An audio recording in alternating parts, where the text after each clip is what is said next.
Ang walang kapantay na martial god, unang yugto. Kabanata 401. Galit. Mamatay.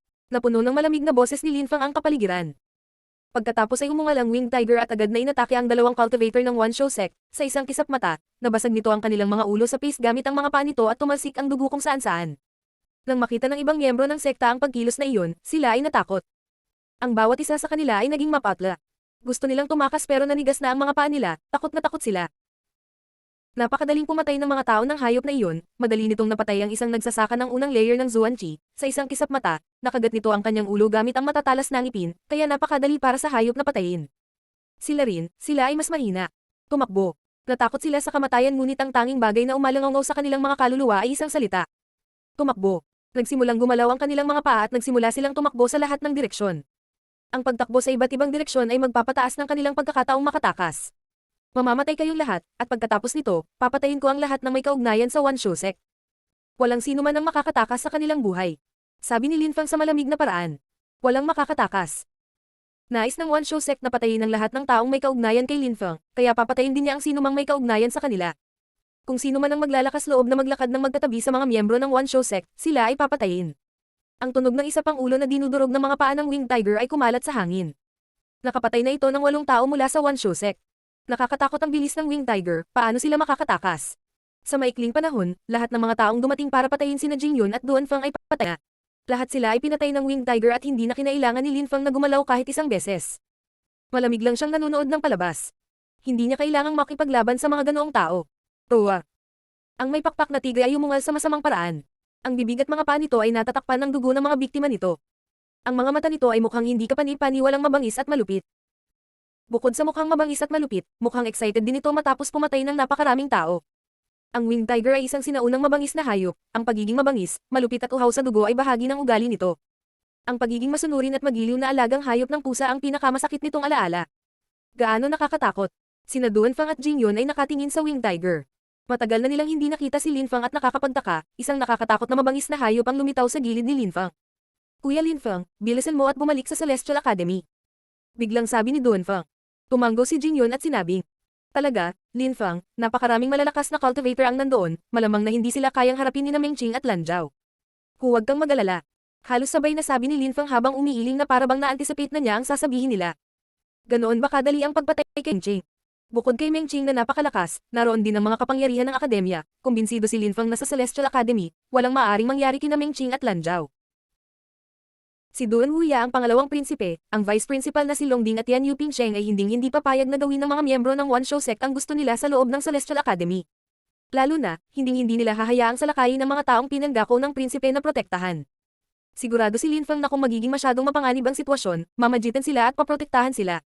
Pagkatapos ng lahat, si Duan Wuya ay palaging tinutulungan siya at umaasa na si Linfang ay mananatiling palakaibigan sa kanya, si Linfang ay walang ideya kung ano ang layunin ni Duan Wuya. Huwag kang mag-alala. Walang mangyayari kay Mengqing. Sabi ni Linfang kina Duanfang at Jingyun. Kagad pagkatapos, tumingin siya sa dalawa pa, si Fangting at ang matanda. Nang makita nilang tumingin si Linfang sa kanila, nanlamig ang kanilang mga mukha at hindi man lang sila naglakaslob na kumurap. Kakaiba ang mga ekspresyon ng kanilang mukha, puno ng galit at pangamba ang kanilang mga mukha. Jingyun, paano ninyo nakilala ni Duanfang ang mga taong iyon? Walang pakialam na tanong ni Linfang. Noon, sa paligid ng rehiyon ng Mount Sword, sila ay hinabol ng sarili nilang mga gwardya at nagpakita sa harap ni na Jingyun at Duanfang. Pumunta kami ni Duanfang dito para mag-practice at hindi sinasadya, naabutan namin sila. Sa sandaling iyon, pinagtaksilan siya ng mga gwardya ng kanyang angkan, gusto nilang halayin siya at patayin ang matanda, pagkatapos ay pinatay ni Duanfang ang mga gwardya at iniligtas siya. Tumugon si Jingyun bago idinagdag. Bukod kay Duanfang. Habang sinasabi ito, sumulyap si Jingyun kay Duanfang at tumigil sa pagsasalita. At saka, may nararamdaman si Duanfang para sa kanya, gayunpaman, ginagamit niya siya sa buong panahon. Pinalaban niya ang malalakas na mabangis na hayop para makuha niya ang mahahalagang bagay. Sabi ni Linfang habang tinatapos niya ang pangungusap ni Jingyun. Sa totoo lang, iyon ay ganap na tama. Kung isasaalang-alang ang kanyang pag-uugali, sino ang hindi makakapansin na ginagamit niya siya? Sa ilalim ng kanyang magandang panlabas, siya ay walang puso at walang prinsipyo sa kanyang mga pamamaraan. Lumitaw ang kalungkutan sa mga mata ni Duanfang, nagsimula siyang magustuhan si Fangting. Ito rin ang unang beses na naramdaman niya iyon sa isang babae pero ginamit lang siya nito. Nang matagpuan nila ang kanilang mga sarili sa isang kritikal na sitwasyon, kagad at malinaw niyang itinanggi na may kinalaman sila sa kanya, sinubukan pa niyang sumapi sa One Show Sect nang sabihin niyang galit siya kay Linfang. Nanatiling tahimik si Jingyun habang tumatango. Iyon mismo ang paraan kung paano ito inilarawan ni Linfang. Nagustuhan ni Duan Fang si Fang Ting at ginamit niya ito para kumuha ng mahahalagang bagay. Tumingon si Lin Fang at tumingin muli kay Fang Ting at sa matanda na naging dahilan upang manginig sila sa takot. Ang mga mata ni Lin Fang ay tila malamig sa yelo. Aalis na kami, sabi ni Fang Ting habang nagsimulang maglakad. Gusto nilang lumayo dahil ayaw nilang harapin si Lin Fang. Tumigil ka, sabi ni Lin Fang. Maglakad pa palayo. Ganoon ba ka-simple? Bahagyang nanginag si Fang Ting at dahan-dahan siyang lumingon. Tumingin siya kay Lin Fang at nagtanong. Ano ang gusto mong gawin? Ano ang gusto kong gawin? Tanong ni Lin Fang sa malamig na tono. Pagkatapos ay dinagdag niya habang tila walang pakialam. Kanina pa, narinig kong sinabi mo na tayo ay magkaaway, na gusto mong makita akong mamatay, at ngayon ay magkaharap na tayo, bakit hindi ka pumunta at patayin ako? Nang marinig ni Fang Ting ang mga salita ni Lin Fang, hindi niya alam kung paano sisigat. Talagang sinabi niya at nang matanda ang mga salitang iyon. Ito na ang pangalawang pagkakataon.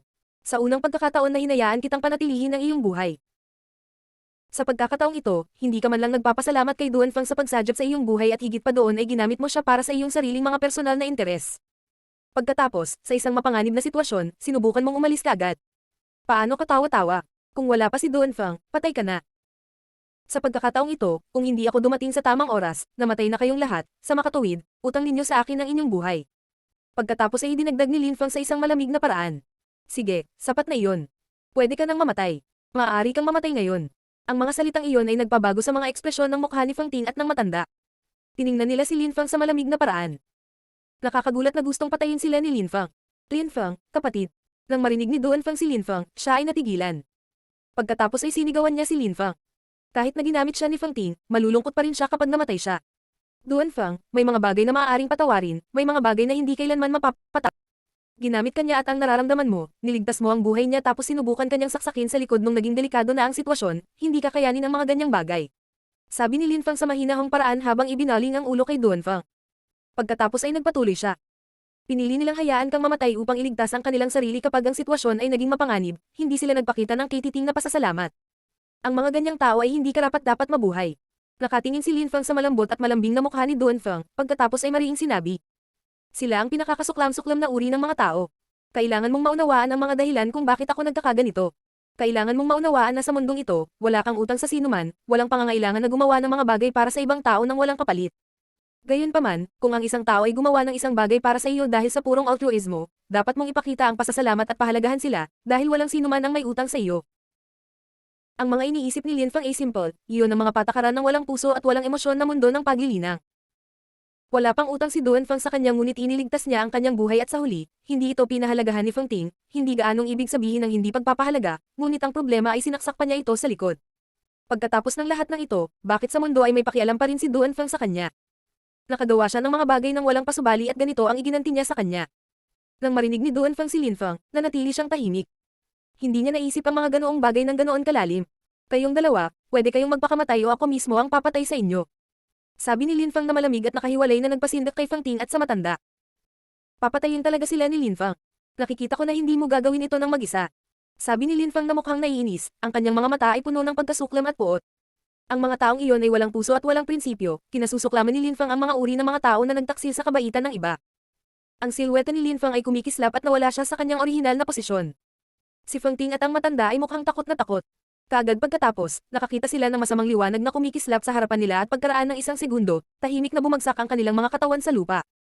Patay na sila. Papatayin ni Lin Fang ang ganitong uri ng mga kasuklam-suklam na tao ng walang prinsipyo at walang puso.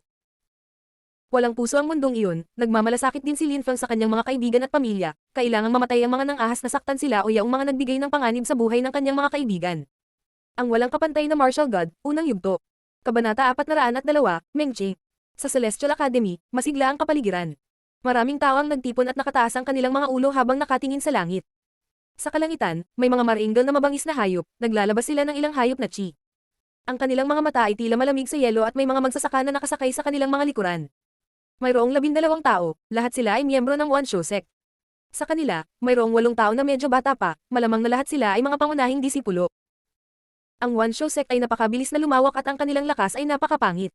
Mayroong 8 disipulo ng Zuan Chi Layer doon ngunit sa kabuuan, ang One Show Sect ay may halos 20 disipulo na nakalusot sa Zuan Chi Layer. Nagulat ang mga miyembro ng Celestial Academy.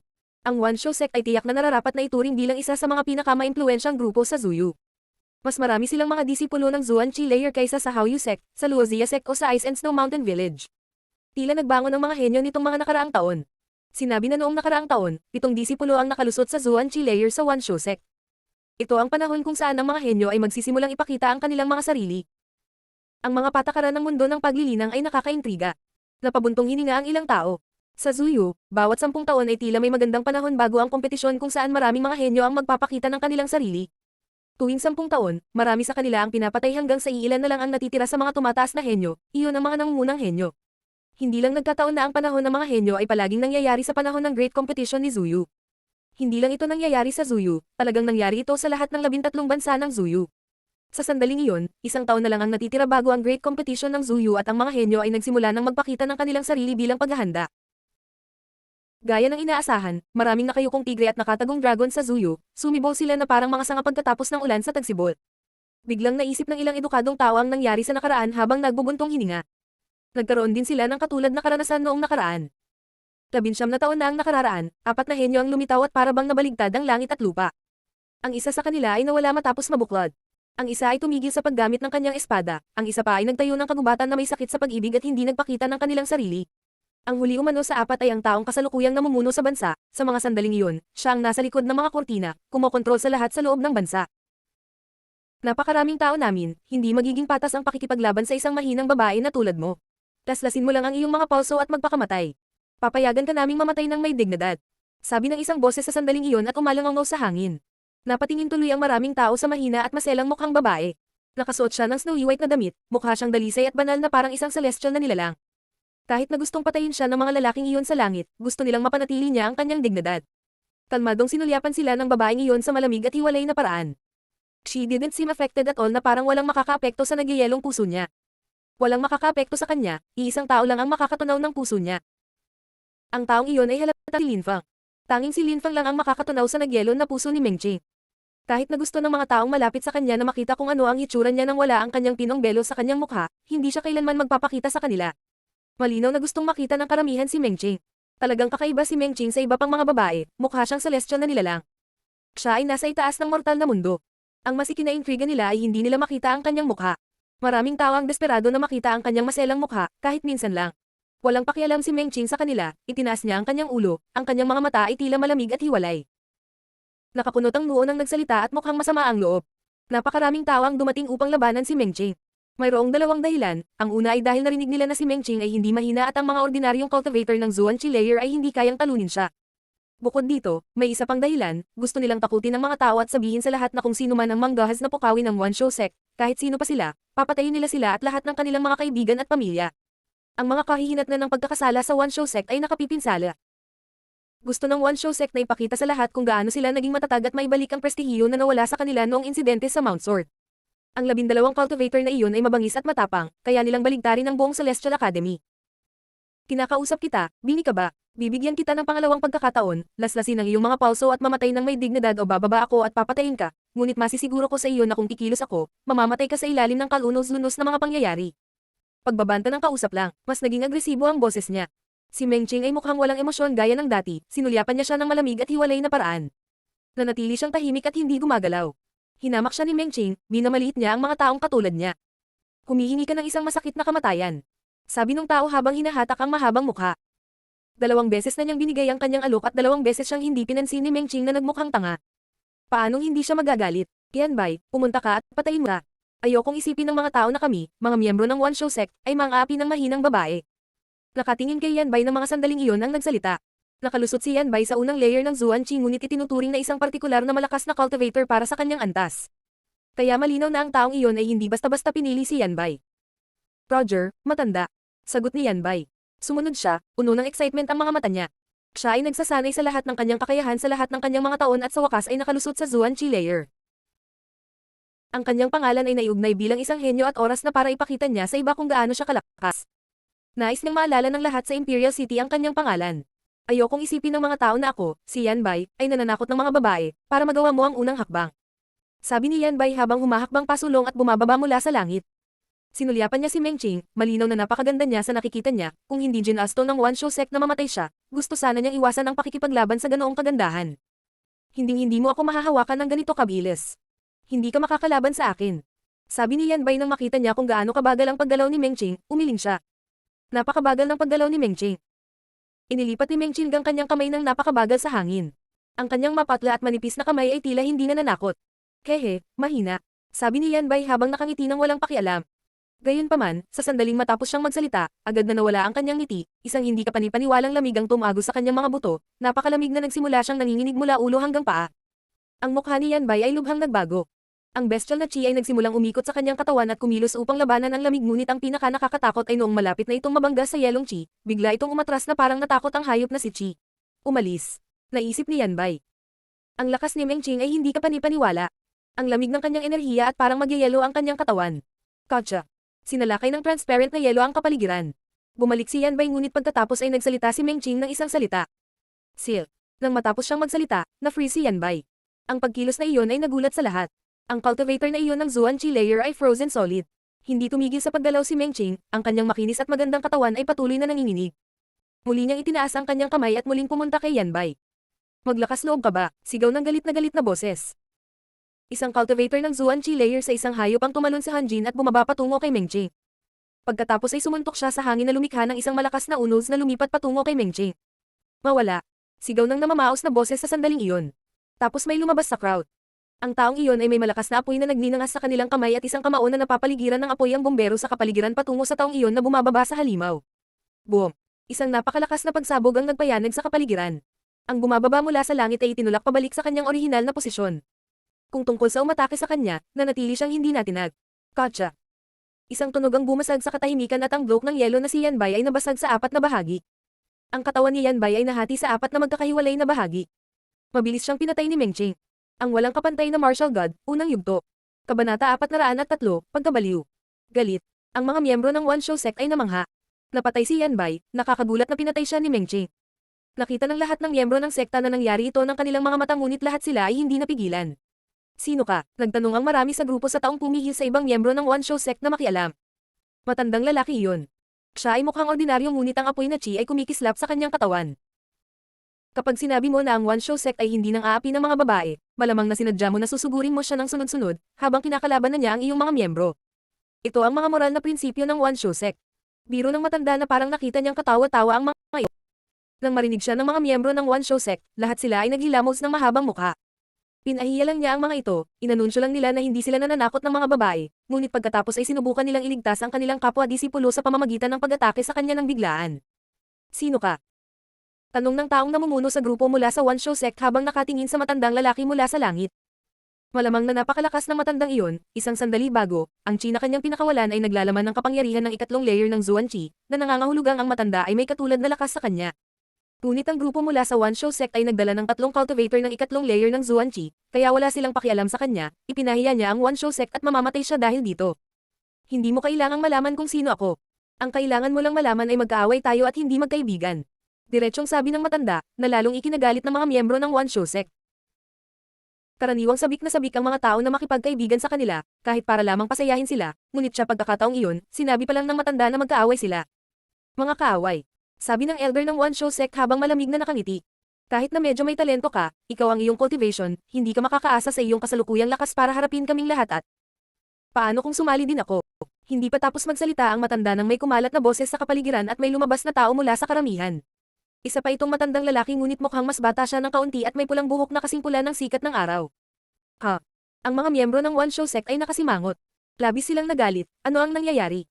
Bakit ang daming nakikialam? Nakapagtataka, ang mga tao ay patuloy na lumilitaw at nais silang harapin. Lahat sila ay nagmamadali sa kanilang sariling kamatayan. Nang makita ni Meng Qing ang dalawang matandang lalaki, nagulat siya. Ang dalawang matandang iyon ay sina Mr. Wu at Mr. Chi. Bakit wala sina Mr. Wu at Mr. Chi sa Yangzhou City? Paano sila napunta dito? Naisip ni Meng Qing. Maaaring ipinadala sila ni Lin Feng mula sa Yangzhou City. Ngunit sa sandaling iyon, lumingon si Mr. Chi at tumingin kay Meng Qing habang nakangiti. Miss, kapag wala siya rito para protektahan ka, iniisip ng mga bastard na ito na magagawa nila ang gusto nila. Malinaw na alam ni Meng Qing kung sino ang tinutukoy ni Mr. Chi. Sa sandaling iyon, isang bagay na napakabihirang nangyari, isang ngiti ang lumitaw sa mukha ni Meng Qing, ngunit syempre tumagal ito nang wala pang isang segundo. Sabay tango kay Mr. Chi. Ang iba ay hindi alam kung ano ang sinasabi ng matanda. Sino ba ang tinutukoy niya? Mr. Chi, huwag kang magalit sa akin, dahil napagpasyahan nilang salakayin ng aking mga kaibigan, wala akong magagawa kundi hilingin na ikaw ay maglakbay. Sa sandaling iyon, isang malamig na boses na nagmula sa abot tanaw ang kumalat sa buong akademya. Ang mga tao ay tumitig sa malayo at nakakita ng isang sinag ng liwanag na bumubulusok sa kalangitan, tila isang shooting star na gumagalaw sa kalangitan, mukhang hindi kapanipaniwala. Lin Feng. Si Lin Feng ay bumalik. Nang makita ng mga tao ang gwapong binata sa langit, pinaikit nila ang kanilang mga mata at nakilalang si Lin Feng iyon. Nakasakay siya sa isang maringgol na mabangis na hayop. Ang halimaw na iyon ay apoy na pula at mukhang hindi kapani-paniwalang kahanga-hanga gamit ang mga naglalakihang pakpak nito, ang uhaw sa dugo nitong mga mata ay mukhang lubhang malupit at mabangis.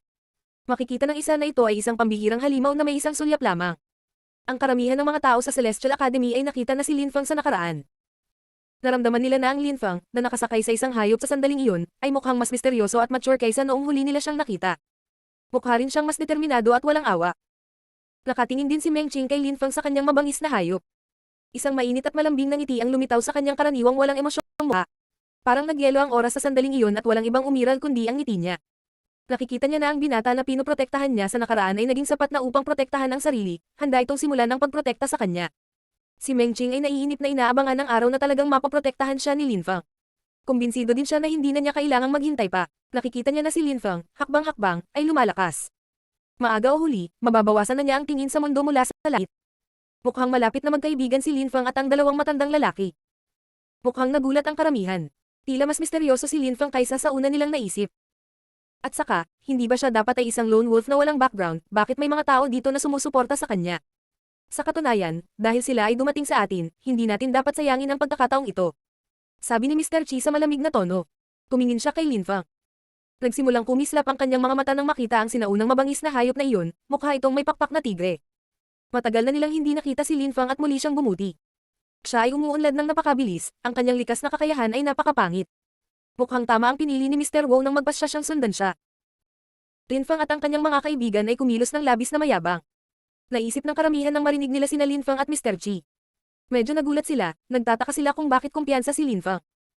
Pagkatapos ng lahat, kahit nakasama ni Lin Feng sina Mr. Wu at Mr. Chi sa kanyang tabi, apat lang silang cultivator ng Zuan Chi layer sa kabuuan, mayroon ding mabangis na hayop ni Lin Feng, gayunpaman, sa panig ng One Shou sect, pinatay ni Meng Qing si Yan Bai ngunit mayroon pa ring 11 miyembro ng Zuan Chi layer. 5 sa kanila ay nakasakay sa mabangis na hayop na may lakas na maihahambing sa Zuan Chi layer. Kung ikukumpara ang lakas ng magkabilang panig, tila ang One Shou sect ay may ganap na kalamangan sa mga numero. Hindi ko talaga alam kung bakit sa tingin mo ay maaari kang kumilos ng mayabang. Sabi ng elder ng One Shou sect sa malamig na tono habang nakatitig kay Lin Feng. Nag-aalala kami na hindi ka namin mahanap, pero inihatid mo talaga ang sarili mo sa pintuan namin, nililigawan mo talaga si kamatayan. Sabi ni Lin Feng habang hindi pinapansin ang matanda at sumulyap sa mga miyembro ng One Shou sect. Pagkatapos ay nagpatuloy si Lin Feng. 11 tao. At 5 mabangis na hayop. Ha? Kumunat ang noo ng matanda. Hindi siya pinansin ni Lin Feng at binibilang sila. Sa kabutihang palad, mapapatay natin ang 11 sa kanila ngayon. Nagpatuloy si Lin Feng na nagpahila sa elder ng One Shou sect ng mahabang mukha. Napakayabang na binata. Binilang sila ni Lin Feng para sabihin sa kanila na ang 11 sa kanila ay mamamatay. Lin Feng, paano namatay si Wu Jin? Tanong ng elder ng One Shou sect habang nakatingin kay Lin Feng.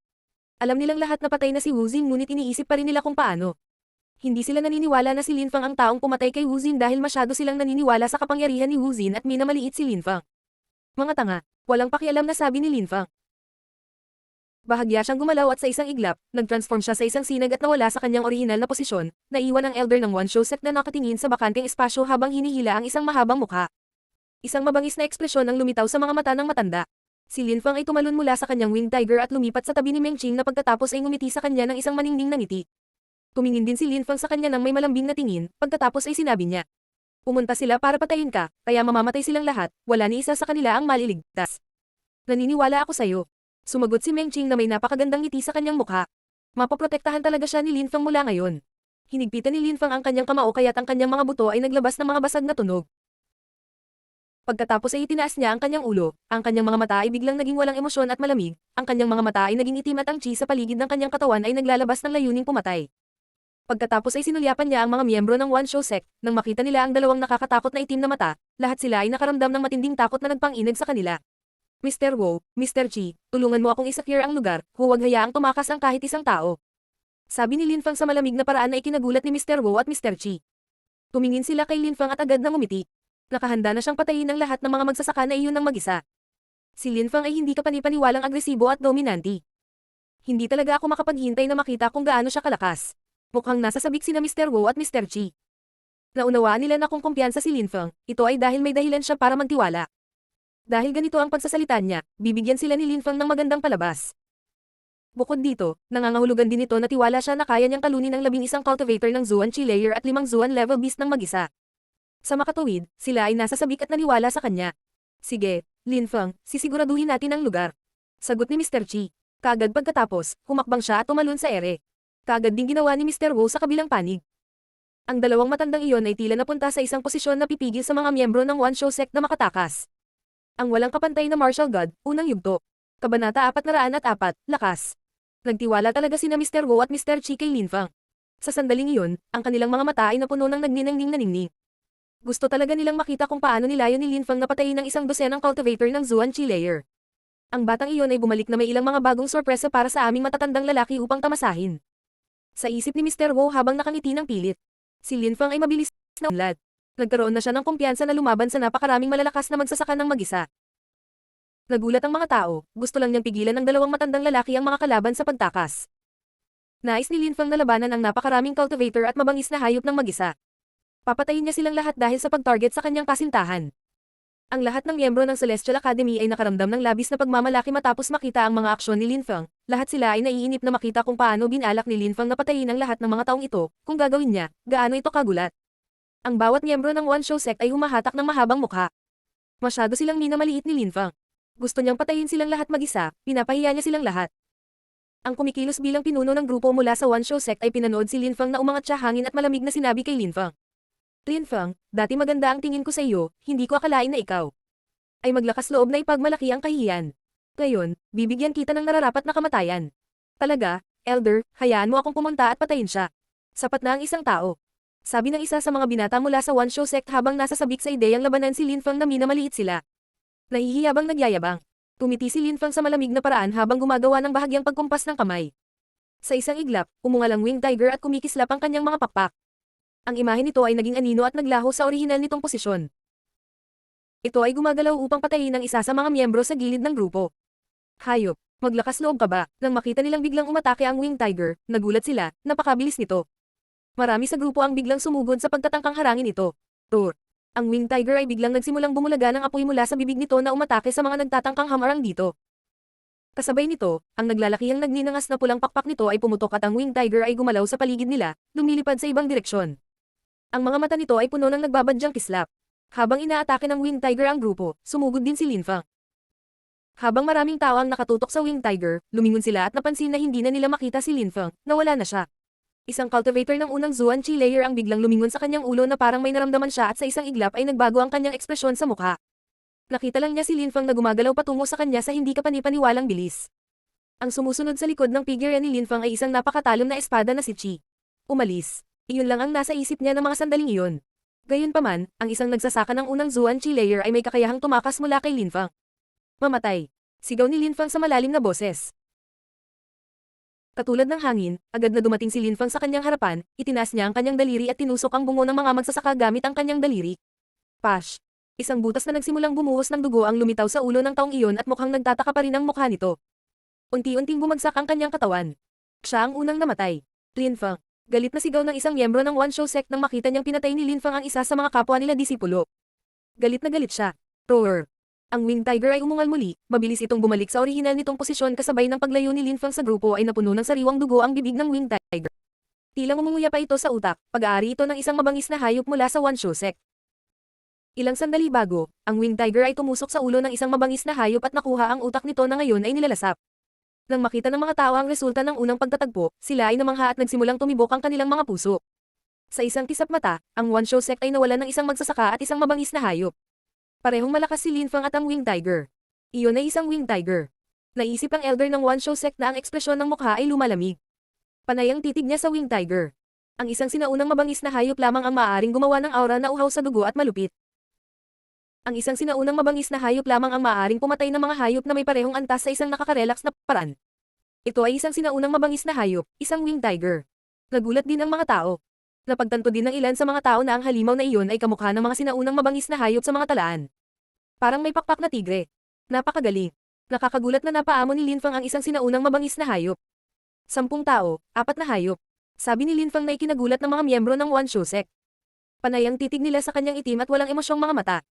Sa sandaling iyon, sa mga mata ni Lin Fang, sila ay walang iba kundi mga numero. Gusto niyang patayin ang bawat isa sa kanila. Si Lin Fang ay hindi nagpapakita ng anumang senyales ng pagbibiro. Nagyayabang lang ba siya o kaya niyang patayin silang lahat? Sa kanyang pag-atake kanina, nasagot na niya ang tanong na iyon o hindi bababasa, ipinakita na niya ang kanyang lakas. Sabay tayong umatake. Palibutan mo siya at patayin. Sigaw ng elder ng One Show Sect sa malamig na tono. Lahat sila ay tahimik na tumingin sa kanya, at pagkatapos ay agad na tumanggo. Magkasama silang kumilos, lahat sila ay lumipat patungo kay Lin Fang at ang Winged Tiger sa kanyang tabi. Gumalaw si Lin Fang at gumalaw din ang Winged Tiger, pareho silang humiwalay sa isa pang gumagalaw sa magkaibang direksyon. Pareho silang napakabilis, natatakot ba silang makipaglaban sa karamihan? Mamatay. Sigaw ng galit na boses. Inihagis ng 6 na malalakas na cultivator ang kanilang mga sarili kay Lin Fang at ang natitirang 4 sa Winged Tiger. Agad naman silang nag-away. Malamig na ngumiti si Lin Fang. Sa gitna ng 6 na tao na lumilipat patungo sa kanya, mayroong 2 sa ikatlong layer ng Zuan Qi, laban sa lahat ng inaasahan, talagang mataas ang tingin nila sa kanya. Hangin. Nagsimula siyang gumalaw na ang kanyang mga mata ay tila malamig na malamig, si Lin Fang ay kalmadong nagsimulang suriin ang hangin, wala nang pagtutol sa alinman sa kanyang mga galaw. Si Lin Fang ay gumagalaw ng bahagya at tahimik tulad ng isang dahon na kamakaway sa hangin ngunit ang kanyang mga galaw ay hindi walang layunin, ang mga ito ay lubos na tumpak. Roar! Biglang pinakawalan ni Lin Fang ang kanyang purple spirit, isang walang katapusang purple na lawa ang bumaril sa kalangitan at bumagsak patungo sa mga paparating na kalaban. Pahinga. Sigaw ng mga miyembro ng One Show Sect na tila hindi natakot. Agad nilang nilusob ang lilang lawa, gayunpaman, sa isang kisap mata, 3 miyembro ng grupo ang napalunok sa lawa at natunaw sa kawalan. Ang 3 taong iyon ay nasa ibaba ng ikatlong layer ng Zuan Qi. Nakapasok na si Lin Fang sa pangalawang layer ng Zuan Qi, ang kanyang purple spirit ay madaling matuno ang mga kalaban sa unang bahagi ng Zuan Qi layer. Roar! 2 dambuhalang purple snake ang sumugod patungo sa 2 cultivator ng ikatlong layer ng Zuan Qi. Kasabay nito, lumipat din si Lin Fang patungo sa huling cultivator ng pangalawang layer ng Zuan Qi. Ang sword chi na nakapaligid sa kanyang katawan ay nagmistulang bahaghari. Boom! Nang makita ng cultivator na iyon ng pangalawang Zuan Qi layer ang chi ni Lin Fang, ang kanyang facial expression ay nagbago ng husto. Inilabas niya ang kanyang beast spirit, gayunpaman, dumating na si Lin Fang. Itinaas niya ang kanyang ulo at nakita niya ang isang espada na kasing init ng araw na bumabagsak. Ito ay isang napakagandang nakakapasong espada at ito ay bumabagsak patungo sa kanya, hindi man lang niya may dilat ang kanyang mga mata. Pash! Tumagos ang nakakapasong espada sa kanyang katawan nang mamatay ang isa pang miyembro ng One Show Sect. Lin Fang. Isang hindi kapani-paniwalang galit na sigaw ang sumalakay sa kapaligiran. Ang isa sa mga cultivator ng ikatlong layer ng Zuan Qi ay nagawang masira ang purple spirit at natuklasan na 4 na tao ang namatay.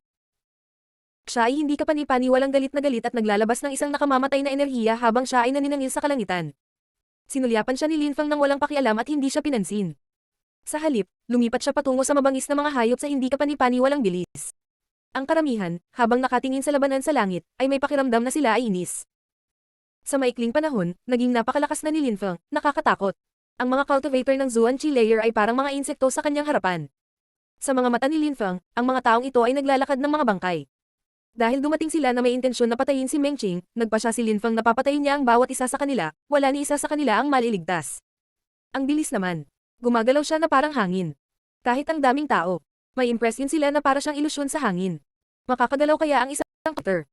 Si Lin Fang ay malayang gumagalaw na parang walang pagtutol. Si Lin Fang ay nakalusot lamang sa ikalawang Zuan Qi layer ngunit ang mga cultivator ng ikatlong Zuan Qi layer ay malayong tumugma sa kanyang bilis. Roar! Nang makita ng mabangis na hayop si Lin Fang na papalapit sa kanila, nagsimula silang umungot. Gayunpaman, nakikita lang nila ang isang figure na may nakakasilaw na espada sa bawat isa sa kanyang mga kamay, itinaas ni Lin Fang ang 2 nakakapasong espada sa hangin. Siya ay umaatake gamit ang 2 espada sa parehong oras at higit pa doon, siya ay umaatake sa 2 magkaibang mga hayop sa parehong oras. Ang hindi kapani-paniwalang kontrol ng Qi. Si Mr. Wu at Mr. Qi ay namangha. Kinokontrol niya ang 2 espada na nabuo mula sa purong Qi ng sabay, upang magpakawala ng isang pag-atake ng walang kapintasan. Ang ginagawa ni Lin Fang ay sadyang himala.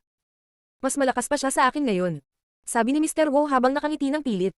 Noong una niyang nakilala si Lin Fang, mayroon siyang napakataas na natural na kakayahan ngunit nasa Ling Qi layer pa rin at ngayon, naging napakalakas na niya, medyo nakakatakot. Ang walang kapantay na martial god, unang yugto. Kabanata 405, 2 espadang Wild Ink. Matapos ilunsad ang kanyang pagsalakay gamit ang 2 espada. 3 sa mga hayop ang napatay at isa ang nasugatan. Ang nasugatan ay umiyak ng malungkot, ngunit agad itong inatake ni Lin Fang ng walang awa. Napatay lahat ang 4 na hayop. Qiyong Qi, sigaw ni Lin Fang sa kanyang isipan. Alam ng Winged Tiger ang ibig sabihin ni Lin Fang. Pagkatapos ay nawala ito sa paningin at bumaril patungo kay Lin Fang sa hindi kapani-paniwalang bilis. Ang mga matutulis na kuko ng Winged Tiger ay pamunit sa mga bungo ng mabangis na mga hayop at inagaw ang kanilang mga utak na sinimulan nitong nguyain habang umuungol sa sarap. Ang mga miyembro ng One Show Sect ay nakatingin sa gulat. Panay ang tingin nila sa mga hayop na bumabagsak mula sa langit, gayon din sa kalagayan ng mga miyembrong umatake kay Lin Fang. Napatay na ni Lin Fang ang 4 na tao at 4 na mabangis na hayop, pinatay din ng Winged Tiger ang isang cultivator ng unang Zuan Chi layer. Ang buong labanan ay maaaring buod sa isang salita. Patayan. Ang One Show Sect ay naghanda ng isang perpektong plano upang harapin sila at inilunsad ang kanilang pag-atake kasama ang isang grupo ng napakalakas na magsasaka. Ngunit sa harap ni Lin Fang, hindi man lang sila makalaban, kinakatay lang niya sila na parang manok.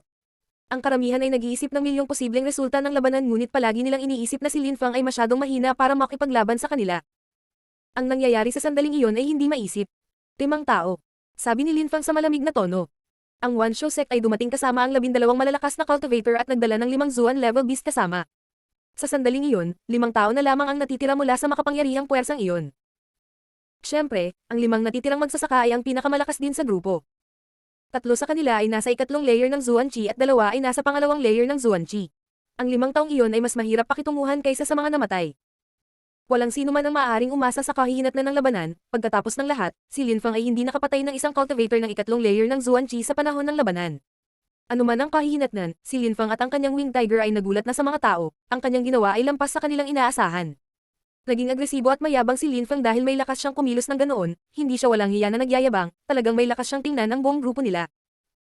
Baka may milagrong mangyayari sa academy natin. Akala ng maraming tao sa karamihan. Hindi pa sila nakakita ng gayong hindi kapani-paniwalang cultivator at hindi pa nila narinig ang tungkol sa ganoong bagay na nangyayari. Si Lin Fang ang nangungunang estudyante ng kanilang akademya, natamo niya ang titulo ng talunin niya si Qiyong Biluo, ngunit hindi nila akalain na aabot siya sa ganoong nakakatakot na antas. Kayong dalawa, patayin ninyo ang halimaw na iyon. Sabi ng elder ng One Show Sect habang nakatingin sa 2 cultivator ng pangalawang Zuan Chi layer. Tumanggo ang 2 magsasaka bilang pagsang-ayon. Kahit na ang sinaunang mabangis na hayop ay uhaw sa dugo at malupit, naramdaman pa rin nila na si Lin Fang ang mas delikado sa kanilang dalawa. Ilang sandali bago, siya ay pumatay ng 4 na tao at 4 na hayop ng mag-isa. Sa gitna ng mga taong iyon ay may mga magsasaka sa ikalawang layer ng Zuan Chi, kaya kung ang 2 magsasaka na iyon ay lumaban kay Lin Fang, ang kahihinatnan ay magiging kapahamakan. Tayong 3, magkapitan tayo at patayin siya. Sabi ng matanda. 3 cultivator ng ikatlong layer ng Zuan Chi ang lalaban kay Lin Fang, nakatakda silang patayin siya. Ang 2 pang miyembro ay tumingin sa matanda sa isang solemna at magalang na paraan habang tumatango. Siguradong kailangang mamatay si Lin Fang sa anumang paraan. Kung si Lin Fang ay hindi namatay, ito ay magkakaroon ng mapaminsalang kahihinatnan sa hinaharap, siya ay masyadong mapanganib. Si Lin Fang ay 18 pa lamang, gaano siya kalakas sa loob ng 3 taon? Paano kang taon?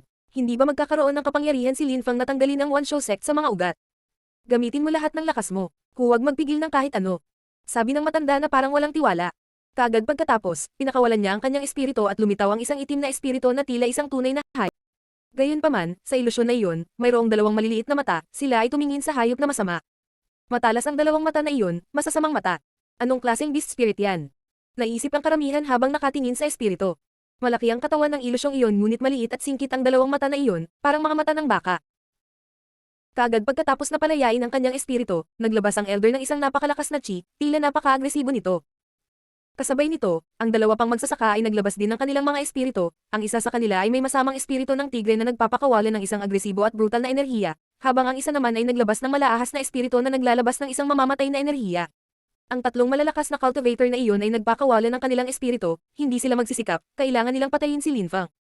Nakatitig si Lin Fang sa 3 tao gamit ang kanyang malamig at itim na mga mata, mukha siyang walang emosyon. Sa likod ni Lin Fang ay lumitaw ang isang lilang likido na nakakabaliw na nagiba-iba at naging isang napakalaking purple na dragon. Ang mga naglalakihang mata nito ay panay na nakatitig sa 3 magsasaka na iyon. Ang 5 iyon ay hindi makaalis, mayroon lamang silang opsyon na lumaban. Nanatiling tahimik ang magkabilang panig, walang bumasag sa katahimikan. Sa kapaligiran, mayroon lamang mapang-ipong nakamamatay na enerhiya. Ang grupong iyon at si Lin Fang ay parehong gustong patayin ng isa, walang panig ang handang magpakita ng awa. Pagkaraan ng ilang sandali, ang mga miyembro ng One Show Sect ay hindi na nakatiis at ang elder ng sekta, habang nakatitig kay Lin Fang, ay galit na sumigaw. Atakihin natin siya ngayon at patayin siya. Nang matapos siyang magsalita, itinapon niya ang sarili niya kay Lin Fang. Isang dagandong na tunog ang pumuno sa kapaligiran habang binomba niya si Lin Fang. Ang kanyang makahayop na mga mata ay nakatitig pa rin kay Lin Fang. Si Lin Fang ay mukhang kalmado at malamig. Pinagmasdan niya ang 3 tao na umaatake sa kanya bilang isang grupo, ang mga ito ay sumusugod sa kanya at naglalayon sa kanyang buhay. Bahagya siyang gumalaw na para bang isang dahon na umiihip sa hangin. Sa isang iglap, nawala siya at nakarating sa mas mataas na hangin. Boom! Lahat sila ay nagmamadali pa rin patungo kay Lin Fang. Nagulat si Lin Fang, nakita lang niya ang 2 mata ng hayop na nakatitig pa rin sa kanya, ang elder ng One Show Sect ay tumalon sa kanya. Sila ay mga mata ng demonyong baka. Ang hayop na iyon ay isang uri ng baka na hayop at ang mga mata na iyon ay mayroong eye lock. Ang mga galaw ng isang tao na pumipigil sa mga kaaway sa pag-iwas sa isang pag-atake, tila imposibleng makatakas mula sa kapangyarihan ng mga mata na iyon. Higit pa rito, kahanga-hanga rin ang bilis ng matanda, napakabilis niya. Parang hindi niya rin pansinin ang ilang air resistance. Isang dagandong na tunog ang kumalat sa himpapawid na parang 1,000,000 ligaw na baka ang nabuo sa isang stampede. Napakapangit na kauchi, naisip ang karamihan ng tao mula sa lupa. Sa sandaling iyon, malinaw na naramdaman nila ang napakalupit na si Chi na lumalabas sa katawan ng matanda, tila gusto niyang gamitin ang kanyang katawan para sirain ang lahat ng bagay sa kanyang landas. Ngunit si Lin Feng, sa kanyang puso, ay malamig lamang na nakangiti. Ang espiritu ng Elder at ng kay Duyan, na pinatay ni Lin Feng, ay magkatulad ngunit pagkatapos mag-transform bilang isang hayop, si Duyan ay mas malakas kaysa sa Elder na iyon. Ang mga pag-atake ni Duyan ay naging mas malupit at ang kanyang mga paggalaw ay nagpang-inag sa lupa. Napilitan si Lin Feng na gamitin ang kanyang itim na lotus para patayin si Duyan. Sa pagkakataong ito, siya ay naging mas malakas at nahaharap sa isang mas mahinang kalaban, hindi na niya kailangang gamitin ito. Ang itim na lotus ang kanyang trump card, gagamitin lang niya ito kapag kaharap ang isang taong hindi niya kayang talunin. Itinaas ni Lin Feng ang kanyang ulo at ang liwanag ng espada ay nagpapaliwanag sa kapaligiran. Isang napaka-brutal na chi na pumuputok ng kapangyarihan ang pumuno sa hangin. Nagsimulang bumuhos si Sun Chi sa mga kamay ni Lin Feng at pagkatapos ay pinalamutian niya ang isang espada na gawa sa purong Sun Chi, nakakasilaw ito sa mga mata. Parang nagninangas na araw. Ang mga tao ay nagtaas ng kanilang mga ulo at tumingin sa sikat ng araw na nagmumula sa espada ni Lin Feng at sila ay nasilaw, tila isang sumisikat na araw. Kasabay nito, sa kabilang kamay ni Lin Feng ay isa pang condensed sword. Ito ang kanyang nakakapasong espada. Mas nakakasilaw pa ang espadang iyon kaysa sa hawak niya sa kanang kamay. Gumagamit na naman siya ng dalawang espada. Ang mga puso ng karamihan ay tumitibok. Naabot na niya ang hindi kapani-paniwalang antas ng pagtatanim ng espada na kaya niyang gumamit ng dalawang espada, hindi makapaniwala ang lahat. Ang mga pag-ataking espada ay napakalakas, malakas man o hindi ang isang nagtatanim ng espada, kadalasan ay magagamit nila ang espada gamit ang alinman sa kanilang mga kamay, gayunpaman ang paggamit ng dalawang espada ng magkahiwalay ay ibang bagay. Ang mga cultivator ng espada na hindi sapat ang lakas ay maaaring magsanay gamit ang espada sa buong buhay nila ngunit hindi kailanman makakahawak ng dalawang espada ng magkahiwalay, ang pag-condense ng purong chi sa isang espada ang tanging paraan para makapag-focus sila sa pagpapakawalan ng kanilang pinakamalakas na pag-atake, hindi nila magagawa. Gawin ng parehong sa dalawang espada. Gayunpaman, kayang kontrolin ni Lin Feng ang dalawang espada at ang bawat espada ay maaaring magsagawa ng iba't ibang pag-atake na parang may sarili itong buhay. Ang isang espada ay nagmistulang isang nakakapasong araw at ang isa naman ay parang sumisikat na araw. Ang ganitong uri ng kontrol ng chi ay nagparamdam sa maraming tao na parang kulang sila sa paghahambing. Maaaring kontrolin ni Lin Feng ang dalawang espada at magsagawa ng dalawang magkahiwalay na kasanayan, tiyak na maaabot niya ang hindi mabilang na taas na makakapidyo sa kanya. Napabuntong hininga si Mr. Wu. Isa siyang alchemist, halatang nauunawaan niya kung ano ang kinakailangan upang maghawak ng dalawang espada ng sabay-sabay. Napakahirap noon. Mag-isa, si Lin Feng ay may hawak na dalawang espada na parang dalawang magkaibang tao. Ang kanyang kapangyarihan ng pangunawa, ang kanyang kontrol at ang kanyang kaluluwa ay nasa isang nakakatakot na antas. Hinamon niya ang mga magsasaka na ito na para bang alam niya na ito ay magiging isang piraso ng cake, at higit pa doon. Si Lin Feng ay tila laging may mga bagong nakatagong trick, tila kung sino man ang nasa harapan niya, si Lin Feng ay palaging lalabas sa itaas.